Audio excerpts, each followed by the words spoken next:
Sebagai kota tertua, Palembang memiliki banyak bangunan bersejarah. Dari semua bangunan kuno yang tersisa dan masih terawat, ada beberapa yang saat ini menjadi landmark kota, yaitu kantor wali kota Palembang.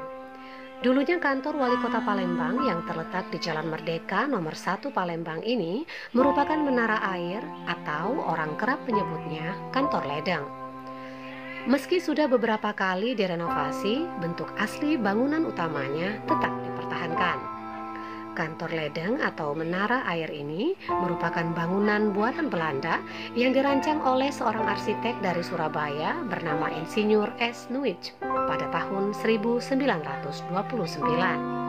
Secara resmi, bangunan kantor ledeng digunakan pertama kali pada bulan November tahun 1931.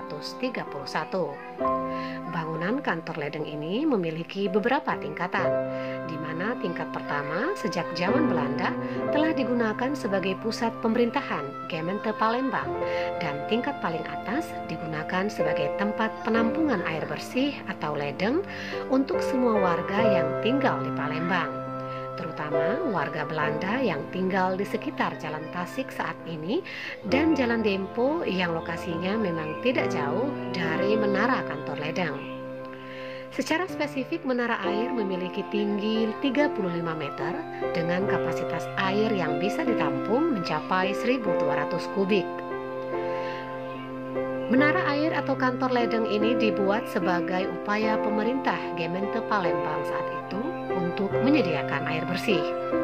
Adapun biaya yang dikeluarkan oleh pemerintah kolonial Belanda saat itu adalah seharga 1 ton emas. Harga tersebut sepertiga dari nilai yang pernah ditetapkan oleh Insinyur T.H. Karsten, pembuat master plan kota Palembang, yaitu sebesar 3 ton emas.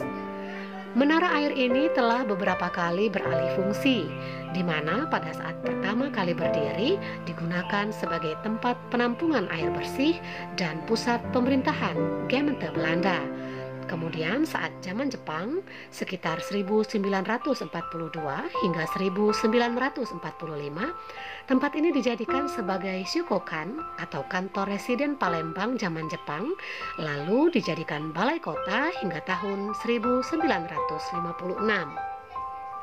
Gedung ini juga pernah menjadi saksi bisu aksi heroisme pemuda Palembang dalam kemerdekaan Republik Indonesia, di mana pemuda saat itu mengibarkan bendera merah putih di 4 penjuru sisi kantor ledeng pada 17 Agustus 1945.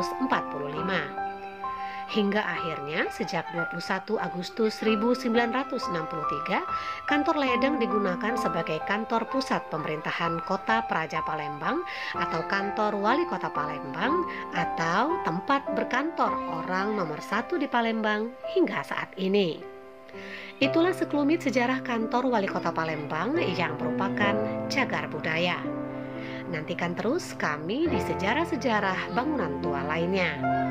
Laporan Erika dan Kurniawan untuk Anda.